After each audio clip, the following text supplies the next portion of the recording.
Yes, please come. Have your seat. Thanks.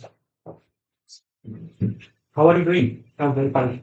Please introduce yourself. My name is Abhishek Kumar. I belong to Aurangabad, Bihar. I did my schooling there, itself in St. Ignatius School, Aurangabad, Bihar. I did my intermediate in Radnagar in Aurangabad, Bihar, from Swami Vivekananda Mission School. I did my BTech in Mechanical Engineering from DIT University, Dehradun. Mhm. My optional subject in BPSC exam was mathematics. My hobbies are jogging and singing and listening to Kailash song. Why do you want to join civil service? Sir, it's after college. Yeah, during college, I have an inclination towards public service. And there are two, three other things also, like better job prospects, and mainly it will give me opportunity to work in Bihar. Mhm. So what do you foresee some of the challenges as an administrator in Bihar? Three specific challenges. So first would be education related challenges. Second, especially in my area, there is an issue of Naxals. Mhm. Even like 10 days back, 160 kg of detonator were found there in Chakrabaga village in my area. Mhm. And third challenge would be law and order, which is improving day by day, but it's still it's a backward. Naxals consider that the country India is उनके लिए नहीं है. Do you sir agree with this? नहीं sir, अब तो बहुत ज़्यादा change हो गया है। जो पहले अपने यहाँ रेड कॉरिडोर जो दंतकारिया रीजन तक बहुत ज़्यादा एरिया में था, अब नक्सल बहुत ही कम हो गए और वो मेन स्ट्रीम लाइन में आ रहे हैं। और अब ये बहुत ज़्यादा हद तक चेंज हो गया है गवर्नमेंट पॉलिसी। पहले अवेयरनेस की कमी भी थी और गवर्नमेंट उतना रीच नहीं कर पा रही थी उनको।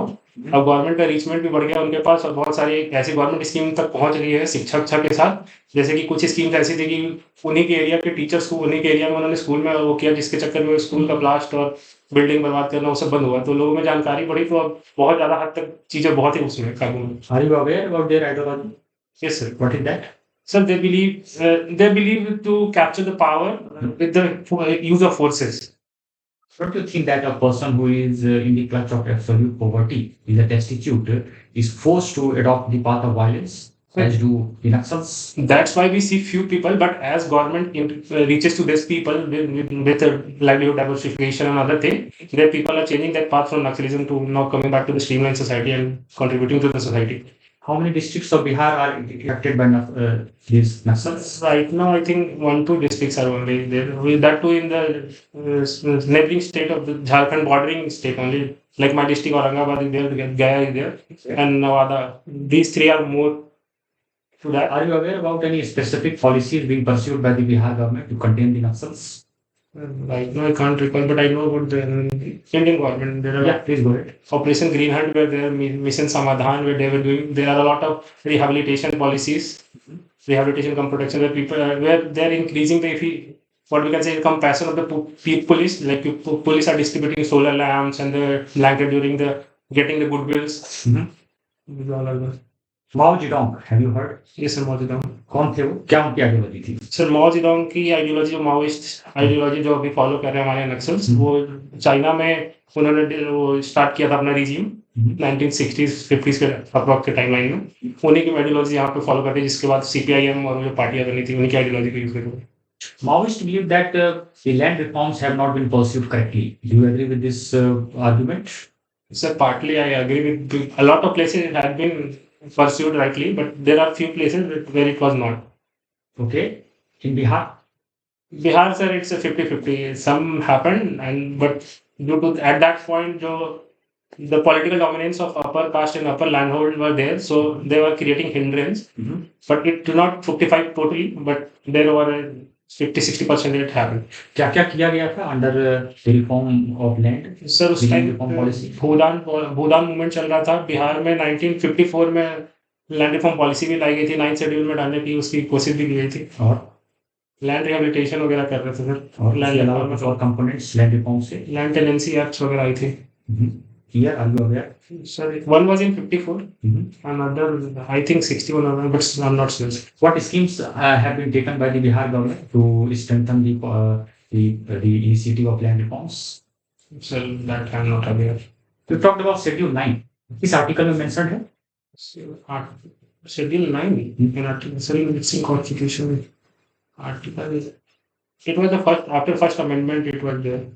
पहले अमेंडमेंट के बाद इसको लाया गया था। क्या था ये, इसमें क्या है? सर इसमें बेसिकली तो वो आप जो 31A और बी को अमेंड किया गया था, उसमें 31B इंसर्ट किया गया था आर्टिकल को उसके थ्रू। पहले क्या था कि भारत में 31A में कुछ 5 स्पेसिफिक चीज़ों के लिए रखा गया था, जिसमें से लेकिन उसका लिमिटेड वो था अप्रोच, में उसमें बहुत ज़्यादा हॉलिस्टिक नहीं था। इसके चक्कर में बहुत जो जुडिशियरी के साथ लेजिस्लेचर का कॉन्फ्लिक्ट होने लग गया, mostly regarding to the fundamental right of property को लेके। तो उसके बाद उन्होंने उसमें अमेंडमेंट किया, फर्स्ट अमेंडमेंट का यूज़ करके, जिसमें पहली बार उन्होंने 13 लॉ डाला था, जिसमें बेसिकली ये था कि जुडिशियरी इसको टच नहीं कर पाएगा और इसको सेफगार्ड करता था जुडिशियरी के एक्शन में। और बेसिकली इनका पर्पस वही था सर, ये लैंड रिफॉर्म, उस समय तो लैंड रिफॉर्म रूल्स ही उसमें डाले जा रहे थे। So what is the take of Supreme Court on this Schedule 9? Sir schedule 9 till Kesavananda Bharati judgment they were safeguarded. In Waman Rao case supreme court ने बोला था कि जो भी 24 अप्रैल 1973 के जजमेंट्स के बाद अगर कोई भी चीज 9 शेड्यूल में डाली जाएगी, वो आपका सेफगार्डेड नहीं है, judiciary can scrutinise that. The court case का नाम बोले हैं, are you sure about that? वमन रॉ, यस सर, उसमें उन्होंने रीअफर्म किया था इस डेट को। Which year that judgment was brought? That was in 1980 और 1981, पर उन्होंने डेट केसवानंद भारती को बोला था। Ayar Polvo case, are you aware? आया पोलो इस 2007, उसमें भी यही चीज बोली गई थी, तो तमिलनाडु का केस था एजुकेशनल, लेकिन वमन रॉ में भी उन्होंने बेसिक स्ट्रक्चर को लेके यही बोला था। What is Schedule 10? Schedule 10, Okay, you must be aware about the office of governor being under controversy of late. Yes sir. What is that controversy all about? Sir mostly recently there was a controversy in Punjab, Kerala and West Bengal. Punjab and Kerala issues are same, that under Article 200 government is withholding the bills permanently and not taking any action. Same goes with Tamil Nadu also. And in West Bengal and Bihar there was issue conflicting with the post of chancellor of the university. उसमें ममता बनर्जी जी और governor के बीच में conflict हो रहा था कि who will head the central state universities, chancellor के post के लिए। Very good. अंतिम प्रश्न हमारी तरफ से, आपके पर्सनालिटी के कोई 3 वीकनेसेस न बताएं। सर पर्सनालिटी कैसे, तो मैं कोई 3 वीकनेसेस नहीं सोच पा रहा। चलिए स्ट्रॉन्ग पॉइंट बता दीजिए। Sir I am a man of integrity, सच बोलना पसंद है और hard working. Very good, thank you. Over to पूजा।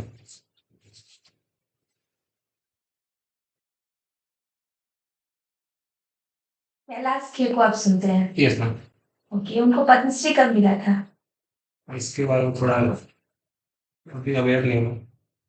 तो उन्हें पसंद करते हैं? गाने को पसंद करता हूँ। ओके, कौन सा गाना था जो फेमस हुआ था उनके थ्रू, उस गाने के थ्रू वो फेमस हुए थे? पहला गाना कौन था उनका? मैं तो मितवा से उनको सुन रहा हूँ, मैं मितवा गाने से बहुत वो लगा था। लेकिन कोई पहला गाना था जिससे वो फेमस हुए थे, उसके पहले वो जिंगल गाया करते थे। ये मेरे ख्याल से उस मूवी का गाना था, आमिर खान की। मूवी नहीं, गाने की बोल। Sorry ma'am. अच्छा, ये कोई बात नहीं है। आपका सर्विस प्रेफरेंस क्या है? मैम पहला मेरा सब रजिस्ट्रार है, सब registrar. Second Bihar education service और थर्ड स्टेट टैक्स है। ओके, सब रजिस्ट्रार है ना। लोग कहते हैं कि इसमें लोग बस पैसे बनाने के लिए आते हैं, आपकी क्या राय है इस पे? आप क्यों आना चाहते हैं? पहला मेरा मैम जो सर्विस प्रेफरेंस था वो तो डीएसपी था, पर मैं एलिजिबल नहीं हूँ इसके लिए। मेरे सब रजिस्ट्रार से सेकंड प्रेफरेंस है जो मेरा यहाँ पे फर्स्ट है। और ऐसा उम्र की वजह से आप नहीं, कैटेगरी की वजह से, जनरल कैटेगरी में नहीं है, मेल के लिए। ओके, चलिए कोई बात नहीं। तो लेकिन ऐसा मैं एग्री नहीं करता ऐसी चीज़ों को। मेरे को लगता है हर सिस्टम में इस तरह के लोग, कुछ अच्छे लोग भी हैं, कुछ खराब लोग भी हैं। लेकिन आप उसी सिस्टम का पार्ट बनने जा रहे हैं, एक ईमानदार 100 बेईमान। इस प्रेशर को आप कैसे? ऐसा तो नहीं मैं मानता हूँ कि एक ईमानदार 100 बेईमान वहाँ। अगर वैसा है जैसा बोला जाता है, तो आप किससे कैसे फाड़ पाइएगा? मैम सिस्टम तो इंसान ही बनाता है ना मैम। ओके, खुद अच्छा काम करेगा तो एक देख के दूसरा हो सकता है और अच्छा काम करे। ठीक है। दूसरा सर्विस प्रेफरेंस है आपका बिहार एजुकेशन सर्विस, है ना। इसमें खास करके अभी तो बिहार में काफी काम किया जा रहा है, और लेकिन मिड डे मील में काफी विसंगतियां हैं। कभी छिपकली गिरी हुई होती है, विषाक्त भोजन होता है, दाल की जगह लगभग पानी होता है, हाँ, चावल बेच देते हैं लोग। इन चीजों को, बच्चों को आगे बढ़ाना है तो उन्हें पौष्टिक भोजन मिलना चाहिए। बहुत सारे बच्चे स्कूल में मिड डे मील की वजह से भी आते हैं, आप जानते हैं बिहार में कितनी गरीबी है। तो इन चीजों को आप कैसे कंट्रोल कीजिएगा? मैम इसमें थोड़ा इम्प्लीमेंटेशन में इशू है। हमारे यहाँ लॉ फॉर्मुलेशन, पॉलिसी फॉर्मुलेशन बहुत अच्छी होती है, ग्राउंड पे इम्प्लीमेंटेशन कम होता है। उसमें पेनल्टी थोड़ा बढ़ाना पड़ेगा, और स्क्रूटनी, जैसे सरप्राइज विजिट कर दे अगर ऑफिसर वहाँ पे, कभी थोड़ा लोगों में खौफ हो कि कभी भी कोई आ सकता है। जैसे भी एजुकेशन में जो के पाठक सर का चल हो रहा है, तो उससे मुझे लगता है मैम कि ये थोड़ा और इम्प्रूव होगा। और ये क्योंकि ये मोस्टली मैम कोल्यूसिव करप्शन की तरह ही जाता है, मिल के लोग करते हैं, तो अगर एक दो ऊपर से स्क्रूटनाइज बार बार होते रहेगा वहाँ पे तो ये चीजें सुधरेंगी। ओके। बिहार फाइनेंस सर्विस तीसरा है आपका। जीएसटी में काफी चोरी होती यस मैम। और ऐसी चोरी होती है कि लोग लगभग अफसर भी मिले हुए होते हैं, है ना, उन्हें भी पता है, तो इसे आप कैसे हैंडल कीजिएगा? मैम जीएसटी में तो वो तो टेक्नोलॉजी के थ्रू ही जितना ज़्यादा वो अपना विजिलेंस बढ़ा दो, किसी भी जैसे किसी भी एरिया में अगर जीएसटी में तो मैम कैलकुलेट कर सकते लोग ना कि इनपुट टैक्स रेट कितना है। इनपुट और आउटपुट टैक्स की बातें तो है ही। यहाँ क्या होता है कि आम लोग ही हैं, हम आप भी जाते हैं तो ये लैपटॉप लेंगे तो बिना जीएसटी का बिल बना दीजिए भैया। मैम इसके लिए कंज्यूमर अवेयरनेस बढ़ाने का जरूरत है। कंज्यूमर तो अवेयर नहीं हो पाएंगे ना, आप एज ऑफिसर क्या कीजिएगा? मैम फिर तो गाइडलाइन स्ट्रिक्ट गाइडलाइन देना पड़ेगा जो सेलर है उनको। तो सेलर गाइडलाइंस को मानते कहाँ हैं? वो तो कच्चा पक्का का धंधा बना के रखे हैं। वो तो फिर मैम बार बार रेड करना पड़ेगा, देखना पड़ेगा उसमें। आप बार बार रेड करके उसको कंट्रोल कीजिएगा। पुलिस को तो कुछ करना ही पड़ेगा मैम, उसमें देखना पड़ेगा। पुलिस नहीं, आप जीएसटी ऑफिसर बनेंगे। मैम उनका मीटिंग करके वो बातें करने पर समझाने पड़ेगा कि चलिए, कोई बात नहीं है। बिहार की सबसे बड़ी समस्या क्या है आपकी नजर में? बिहार की अभी ma'am skill development skill development, ये सबसे बड़ी, तो सरकार क्या स्किल डेवलपमेंट के लिए कुछ नहीं कर रही है? कर रही है, तो पहले से बहुत पीछे थे ना, अब तो धीरे धीरे सुधर रही है। अब तो बहुत सारी स्कीम्स हैं क्या कर रही है? गवर्नमेंट की बहुत सारी स्कीम्स हैं। एक स्कीम का नाम बताइए। स्किल डोमेन स्किलिंग का चल रहा है गांव में, जीविका वाला चल रहा है जिसमें बहुत सारी स्किल बैंक सखी पशु सखी जैसे बहुत सारे डेवलपमेंट हो रहे हैं, खासकर रूरल एरिया में, क्योंकि बिहार में रूरल एरिया ही डोमिनेंट है। पीएम विश्वकर्मा योजना के बारे में आप क्या जानते हैं? पीएम विश्वकर्मा योजना में वो रूरल आर्टिसंस को सपोर्ट करने के लिए भारत गवर्नमेंट का स्कीम है। लगभग इन्होंने इसमें 13,000 करोड़ का कुछ पहले ट्रांस में दिया है, लोगों को लोन दे रहे हैं, पहले ट्रांस में 1 लाख का, फिर सेकंड ट्रांस में 2 लाख का, और इसी को स्किल उनका और बड़ा डेवलप करवाया है। कितने तरह के हस्तशिल्प को इसमें शामिल किया गया है? इसकी जानकारी कब लॉन्च की गई? ये पिछले साल लॉन्च की गई। पिछले साल लॉन्च की गई, कोई तो तारीख होगी, महीना होगा। ये काफी जानकारी पॉपुलर स्कीम। तारीख महीने की जानकारी है। ओके, कोई बात नहीं है। बिहार में गंगा नदी कहाँ से प्रवेश करती है और कहाँ से निकलती है? बिहार में गंगा नदी भोजपुर जिला से प्रवेश कर सोया। श्योर नहीं मैं, भोजपुर या फिर कैमूर। और निकलती कहाँ है, कहाँ से है? निकलती कटिहार से है। कटिहार में कहाँ से? इसकी जानकारी है। ओके, बिहार का प्राकृतिक विभाजन कीजिए। प्राकृतिक प्राकृतिक रूप से कितने भागों में बिहार को बांटा गया है? इंग्लिश में इसको क्या बोलते हैं? डिवाइड किया गया है नेचुरल तरीके से बिहार। जियोग्राफिक डिवीजन क्या है? अच्छा, गंगेटिक प्लेन वगैरह बोल रहे हो? बिल्कुल। गंगेटिक प्लेन है मैम, ये हिमालय का तराई रीजन है। नीचे धारवाड़ रॉक वाले रीजन है, नॉर्थ वेस्ट में साउथ वेस्ट में विंध्याचल रीजन है, ओके। मिडिल में गंगा प्लेन है जिसमें ऊपर बांगल। नॉर्थ बिहार में कौन कौन से डिस्ट्रिक्ट है? नॉर्थ बिहार में पश्चिमी चंपारण, पूर्वी चंपारण, सारण, गोपालगंज, मधुबनी, सहरसा, मधेपुरा, पूर्णिया, कटिहार, भागलपुर, बेगूसराय, दरभंगा। बिहार में लिक्विड बैन किया गया है ना, तो यह सरकार का एक सही कदम है या गलत कदम है? टेम्पोररीली सही कदम है, जब तक हमारा शिक्षा स्तर और अवेयरनेस लोगों का ये क्या चुनना है, क्या परस्यू करना है, ये जब तक ये समझ बढ़ जाए तब तक ये सही कदम है। नहीं तो फिर गलत कदम है। नहीं तो फिर मैम अब तो हम डेमोक्रेसी में तो राइट टू चॉइस तो सबके पास होनी चाहिए। ये चॉइस होना चाहिए कि हम, जैसे बिहार में मैम शराब ज्यादा बदनाम है क्योंकि डोमेस्टिक वायलेंस है, बहुत जगह पे कल्चरली एक्सेप्टेड है क्योंकि लोग इसका बहुत ही सही तरीके से यूज करते हैं। यहाँ पे थोड़ा इसलिए बैन भी हुआ है क्योंकि डोमेस्टिक वायलेंस का केस बहुत ज्यादा हो जाता था। ओके, तो वो डोमेस्टिक वायलेंस का केस होने का भी तो कारण हमारे यहाँ जो थोड़ा इलिटरेसी बढ़ी हुई है इस चक्कर में भी है। जब लोग पढ़ लिख के थोड़ा समझदार बन जाएंगे तो मुझे लगता है शराब कि पी सकते हैं। अगर किसी लिमिट में कर दे तो मैम कोई इसमें कहीं कोई तो सरकार का ये गलत कदम है। टेम्पररी सोल्यूशन अच्छा है ना। टेम्पररी सॉल्यूशन अच्छा है, चलिए कोई नहीं, बहुत धन्यवाद।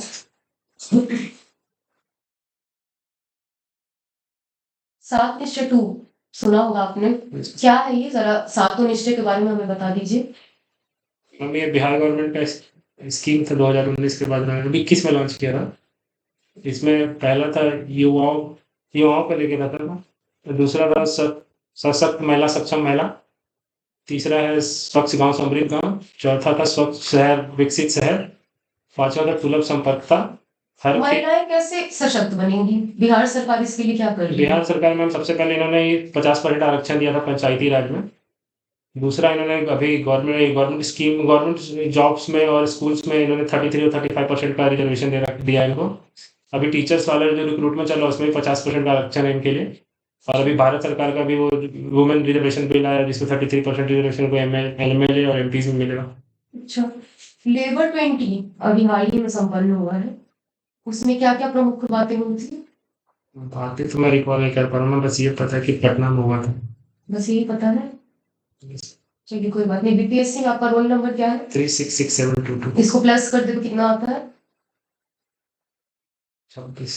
आपका आधार नंबर क्या है? क्यों नहीं बताएंगे? पता भी नहीं है वो, राइट टू पता भी प्राइवेसी नहीं है। याद नहीं है मुझे, लेकिन राइट टू प्राइवेसी है। चलिए, अगर इस कमरे का हमें एरिया निकालना है तो कैसे निकालेंगे? फॉर्मूला बता दीजिए। कमरे का कौन सा एरिया मैम? सरफेस का या सर पूरे टोटल का? पूरे टोटल का। Ma'am L into B into H कर लूँगा मैम, एरिया साइड में 6 वाल का जोड़ लूँगा। रैशनल नंबर क्या है? रैशनल नंबर में मतलब पी बाई क्यू के फॉर्म में लिखा जा सकता है जिसमें क्यू 0 ना। इंटीजर्स क्या होते हैं? इंटीजर्स जो 1 2 3 4। अच्छा अच्छा, आप मुझे ये बताइए, बिहार मिलेट मिशन क्या है? Bihar millet mission. अब इसके बारे में पूरी जानकारी तो नहीं, पर मुझे जो लगता है ये होगा कि मिलेट को बढ़ावा देने के लिए जैसे ज्वार बाजरा की खेती सासाराम के एरिया आप में। श्योर है आप गेस कर रहे ये हैं? मैं किस तरह? चलिए, दिल्ली डिक्लेरेशन के बारे में सुना आपने? जी क्या है इसका मुख्य जी, बिंदुओं के बारे में बताइए। G20 के दौरान ये फाइनलाइजेशन में ये डिक्लेरेशन हुआ था। मैम इसका पहला बिंदु था कि इन्होंने इजराइल और रसिया और यूक्रेन के वॉर को कंडेम तो नहीं किया, पर इन्होंने बोला कि ह्यूमैनिटेरियन उसके लिए इसको यूएन का इंटरवेंशन जरूरी है। दूसरा मैम इसमें इन्होंने डेब्ट वर्नेबिलिटी के लिए, जो कि अफ्रीका कंट्री में घाना वाना के लिए, उनके लिए इन्होंने परस्यू किया भारत ने।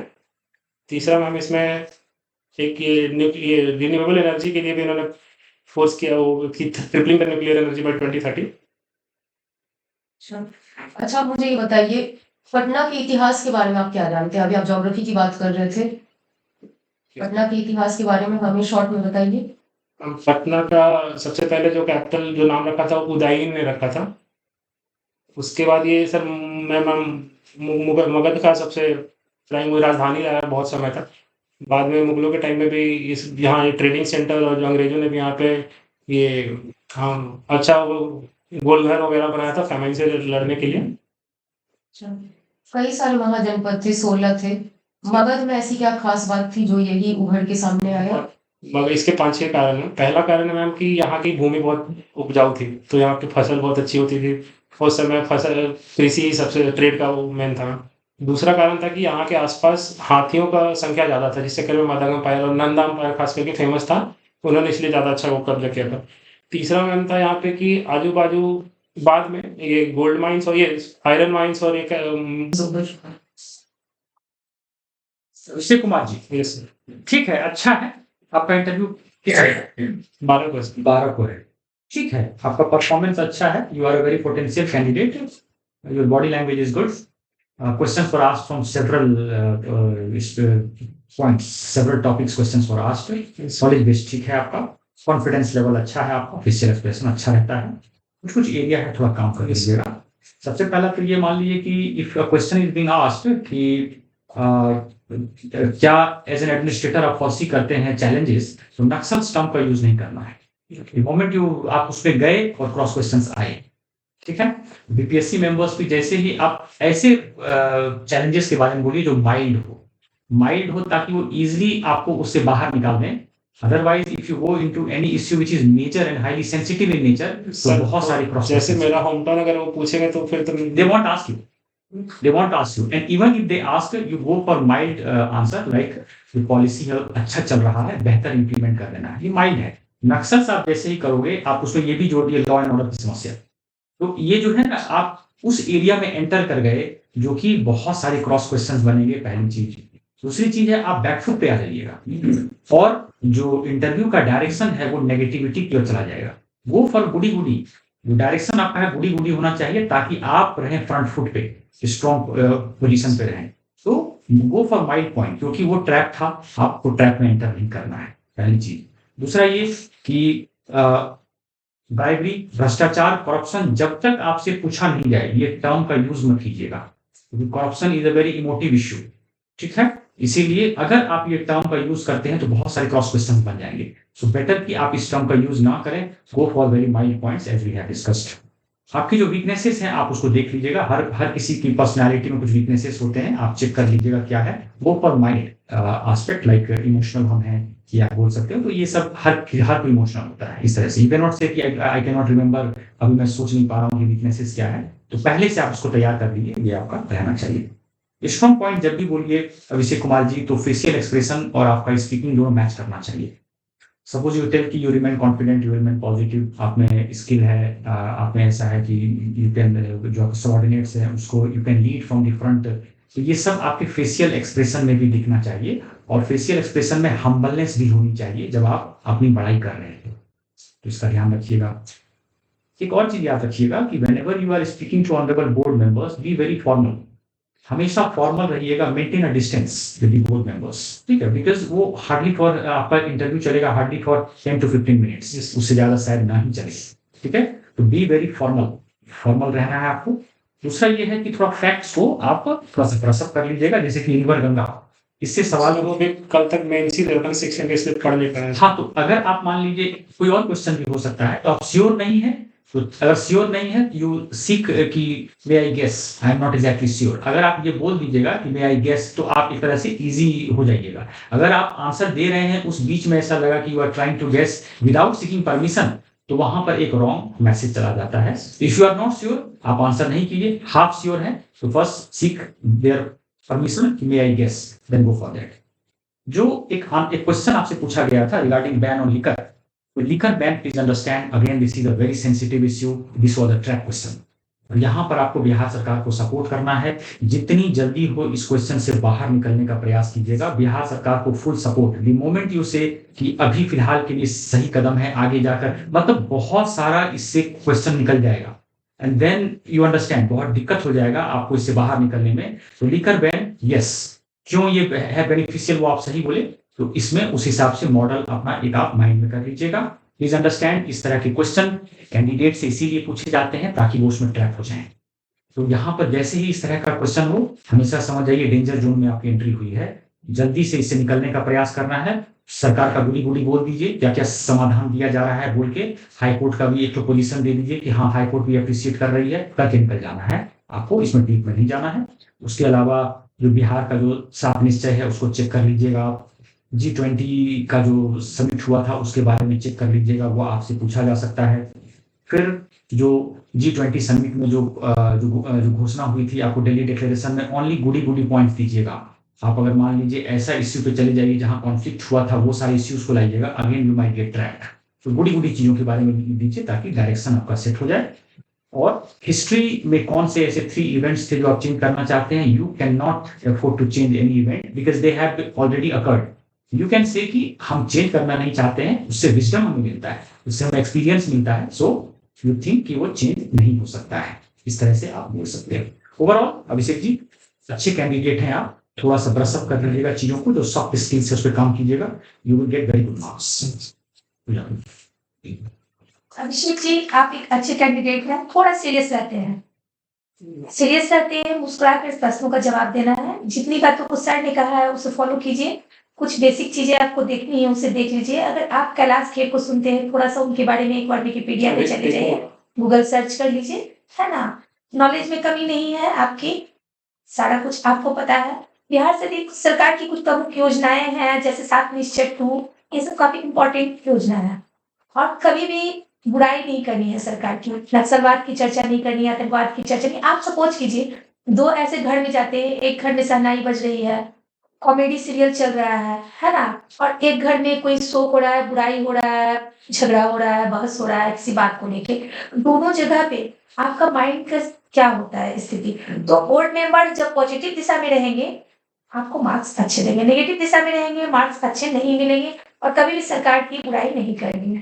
मानना अभिषेक कुमार जी अच्छे कैंडिडेट हैं, बस एक जो ओवरऑल हमें लगा थोड़े से इनफॉर्मल हो रहे थे बातों के दौरान, ठीक है, जैसे वगैरह ये सब टर्म मत यूज कीजिए, ठीक है, और थोड़ा सा बैक होके आप और बैठ सकते हैं चेयर पे, पूरे ऐसे बैठे। हाँ पूरे पूरा ऐसे नहीं प्लेस नहीं ऑक्यूपाई करना, ऐसे ये तो आपको पढ़ जाके मोटा इसलिए हाँ चलिए, ऐसे उस वजह से शायद आप थोड़े आगे लग रहे हैं, ठीक है, हाथ पकाई पे रखिए ठीक है, हाथ को थाइस पे रखेंगे, स्ट्रेट हाँ, और थोड़ा सा जो है ना आपका वे ऑफ स्पीकिंग और लैंग्वेज जो है वो थोड़ा सा फॉर्मल होना चाहिए। अदर देन दैट कोई दिक्कत वाली बात नहीं है, अच्छा है, आपका परफॉर्मेंस अच्छा है, आप अच्छा करेंगे, best of luck. Abhishek Kumar ji, एक अंतिम हम्बल एडवाइस हम लोग की तरफ से, थोड़ा सा मिरर प्रैक्टिस कर लीजिएगा। मिरर प्रैक्टिस करने से क्या है, आपका फेशियल एक्सप्रेशन थोड़ा अच्छा है, बहुत अच्छा है, थोड़ा सा रिफाइंड हो जाएगा, बस ठीक है। सेकंड थिंग इज कि आप थोड़ा सा वीडियो बनाइएगा, कुछ टॉपिक्स पे रैंडमली आप बोलिए, उस पे वीडियो बनाइए और अपने फेशियल एक्सप्रेशन और बॉडी लैंग्वेज को चेक कीजिए कि कहाँ कहाँ जो सॉफ्ट स्किल्स है उसमें अच्छा है, थोड़ा सा रिफाइनमेंट कीजिए। All the best. Thank you. और